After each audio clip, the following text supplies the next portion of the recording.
Aspen is one of Overwatch's biggest names, but how good is she? Everybody think I'm tripping for no reason. Why you love me, then you leave me as traces. Tell me back, you back and down. Most of you know Aspen as a top 500 support streamer, but how many of you know that Aspen was not only a professional back in the day, but was also rank 1 at one point? I have no knowledge of any of this. So, has she still got it? Well, get ready for Aspen charging a Doom Punch and dying soon after, some questionable Ray usage, and how to play Juno into Doom Tracer like it's Five Nights at Freddy's. Since Aspen is a Juno main, the most important thing, in my opinion, is staying alive. And to give credit to Aspen, unlike PGE, she has significantly fewer deaths. Well, at least for now. So the question is, how does Aspen mostly stay alive? Well, we can reverse engineer an answer when Aspen does die. In this fight, her RAM is taking a beating on the front line while she tries to clear the diva pressuring her Kiri. She then walks up, popping gliders, trying her absolute best to save her RAM.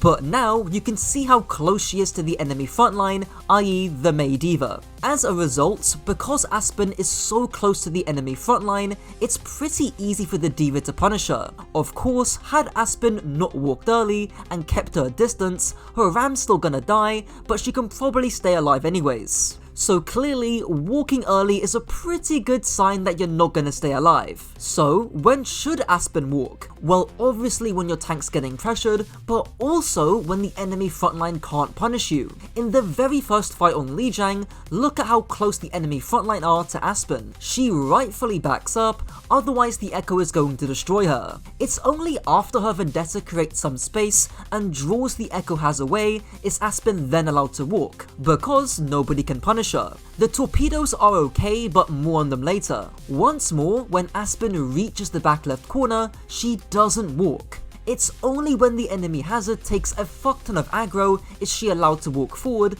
because the hazard isn't gonna leap for Aspen on half HP. Shit would be worse than that new FNAF movie. Of course, I am kinda saying that Aspen needs to wait for her teammates to clear their frontline, but Juno herself can duel certain flankers like Echo. You can see Aspen just walk with her Zarya to clear the Echo, walking even harder and getting some solid torpedoes off. But stick around and you might see Aspen whiff a lot of her shots onto Freya.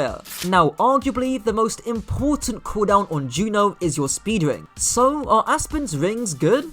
Well, I'd say we're off to a strong start in the next fight, as Aspen speeds her frontline primarily to clear the hazards. The term for this is stuffing, which I'm sure people like Pyrocynical are very familiar with, but it's pretty simple. It's just cramming or pushing a small area quickly to flush out people like Hazard, which does work, and Aspen doubles back, getting some decent torpedoes off in the meantime. Notice how she waits to get the Freya lock on too. Simple tip to maximize your torpedo value. What's slightly worrying though is how much Aspen tunnels on trying to help her Vendetta, which gets her scarily close to the Hazard, who thankfully is himself a little bit tunneled. But she even goes a step further, matching bro right to the face. But back to our hyper rings, and I think they're pretty good on the whole. Admittedly, they're not that hard to use, but just pay attention to the aggression from your teammates and whether you want to enable it with speed. In this case, it's obvious. Zarya's got Grav, so a bit of speed to get closer doesn't hurt. Other hyper rings like this though do leave me scratching my head a bit. You're effectively speeding your team to a traffic light stop, which is fine if you're Lucio and your speed is passive, but not so much when your speed is on a 14-second cooldown. Now, I haven't covered your torpedoes so far, mainly because it's fairly straightforward, but just like Mercy's GA, not using it is a skill itself. And here, I think Aspen is greeting your torpedoes just a little too much. I did just yap about when to walk forward as Juno, but the torpedoes play a part too. You can see how close she gets to try and get some solid torpedoes off, but she ends up getting bolted by the Freya, almost dying. In fact, Twirls could have leapt in for the kill if he wasn't so busy marking the overclock.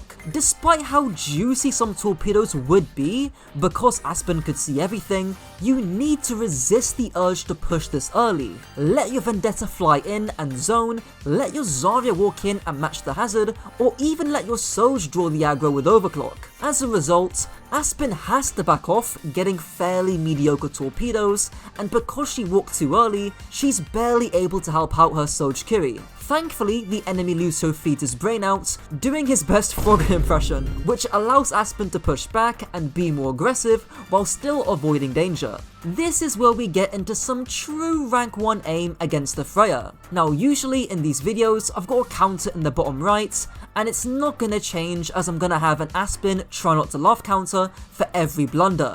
Juno, I'm watching your stream, bruh!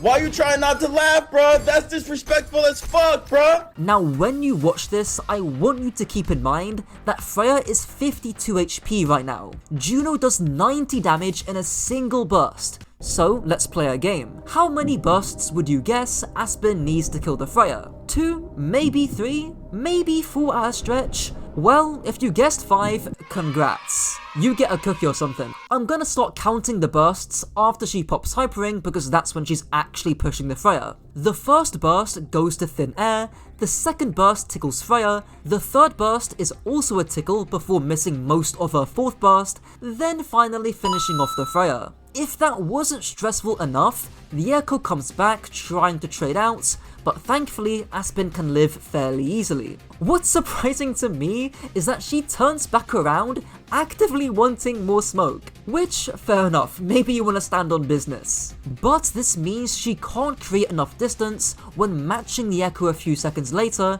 almost dying. Aspen should really be playing the outskirts of points, but thankfully she's still able to live and cap out the first points. Now for those of you who are sharp-eyed, I didn't talk about Aspen's Ray, but that's because I'm saving it for later. I don't want to be too harsh and I gotta do my fair share of glaze. And what better comp to do it on than beating Doom Tracer? Not only does she die just twice in 7 minutes, but does it against a pretty mobile comp, while she also farms Ray a tad bit faster too. It all starts with positioning, making sure it's close to impossible for the Doom Tracer to reach her. In fairness, her Ashe does do a good job at shutting down the Tracer from flanking, and the Lucio is also marking the left side too. But, as I said earlier, you can't play positions where you can get punished by the enemy frontline. Playing high ground looks fine, but Doom Tracer can punish you very quickly. To clarify, playing high ground early is fine, you just need to space yourself away when Doom Tracer start getting close. You can't stay static. As for cooldowns, the Torpedoes look more than reasonable to absorb the Doom Punch,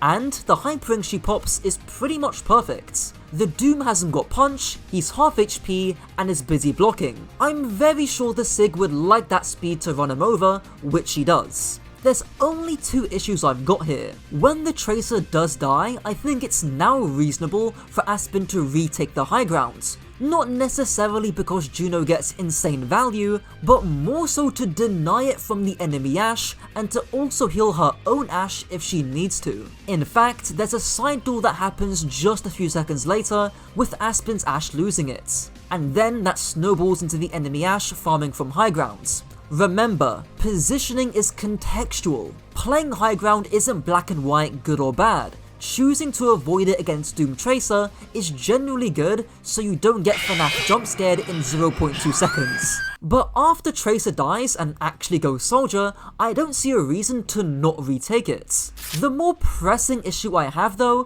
which I would add to the counter, is Aspen tunneling on Skiesti and walking forward too early. And to nobody's surprise, the Doom almost lands the kill onto Aspen purely because of it. Again, surviving on Juno is the #1 most important thing, and walking early is the biggest culprit. This is a textbook example. In fact, it's what causes one of her 2 deaths against the Ashe, walking forward too early to help the Sigma. But we're not gonna gloss over that first death either. After all that work avoiding a Doom Tracer and getting out alive, it's soon thrown away as Aspen charges Doom Punch with her Torpedoes, looking Doom straight dead in the eyes before getting slammed back to the spawn room. Just complete cinema. Before she dies though, Aspen does actually get a really nice Ray. But that begs the question, what makes a good Ray? Well, ensuring that the enemy team can't just retreat tends to help. because Aspen can see pretty much everyone, and because they're all pretty close to her frontline, the Ray's gonna get guaranteed value. The enemy Kiri also popped their Kitsune, and Ray generally beats Kitsune when taken head on. However, I'm sad to say that I wish most of Aspen's Rays, at least in 5v5, reflected this quality. Remember that Ray I glossed over on Lijiang? Well, here's why. Aspen sees the hazard walk past the choke and immediately pops the Ray. The issue is that she's got no idea where the enemy backline's at. In fact, the Kiri just TPs across like nothing happened, and because the hazard still has his leap, he just leaps away anyways. It's even worse considering the Kiri stacks a rush, but to be fair, this is just some ranked miscommunication. Though speaking of Kiri, you Kiri players have the exact same issue too. 99% of Kiri Juno players that I see just get their ultimates kited. There's another questionable Ray, which as you can see, I can't. As in, I can't see any backliner for Aspen to push. The Lucio can just speed her Zarya away, Aspen's own Zarya is too far to push with the Ray, it's just too easy to kite. The advice I've talked about with Kitsune, the advice other coaches have talked about with Kitsune, also applies to Ray. Make sure you can see the backline before you Ray so you can check how far they are. You can see the 2 screenshots from Aspen's Rays, and it makes a world of a difference. However, with all this being said, it seems like 6v6 is the saving grace. In case you don't know, Aspen plays a lot more 6v6 than 5v5, and even said as much when giving me codes. And in this 6v6 game, the Ray is close to perfect, as Aspen scouts around the corner, seeing everyone, and knowing that people are close, the Ray's gonna get guaranteed value. Her Torpedoes are great too, quickly de-peeking to not expose her hitbox too much. She gets another pretty good Ray too to match the enemy Orisa, who commits in with Terra Surge and Nano Boost, quickly dashing out the Terra Surge before continuing to push with the Ray. While 6v6 isn't the focus of this video, as I wanted to try and keep things similar with the other videos I've made in my series, it's definitely worth at least noting that Aspen is definitely better in 6v6. In fairness, it's not like she's playing against stiff competition. I can tell you right now, I don't know not one of the motherfuckers you gonna name. But I'm not surprised that Aspen's Juno looks a little rusty in 5v5.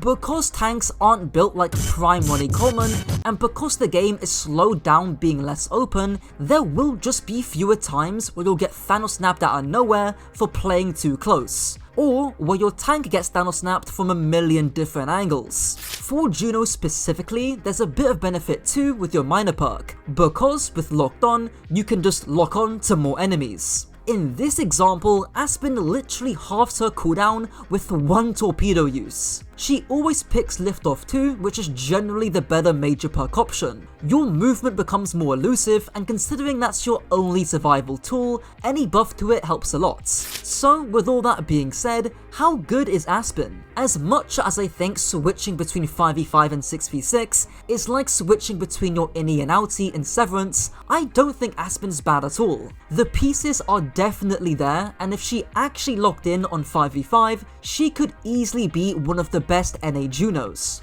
I actually really like this bit of awareness micro too, where she spots the Freya on her right, and knowing that, she can safely use the roof to her right as cover to avoid getting bolted. But you know how MKBHD says to judge something off what it is now, not what it could be? I kinda have to do the same. This is the ranking I have so far, and even with Super in 3rd, I do think Bro is still above overall.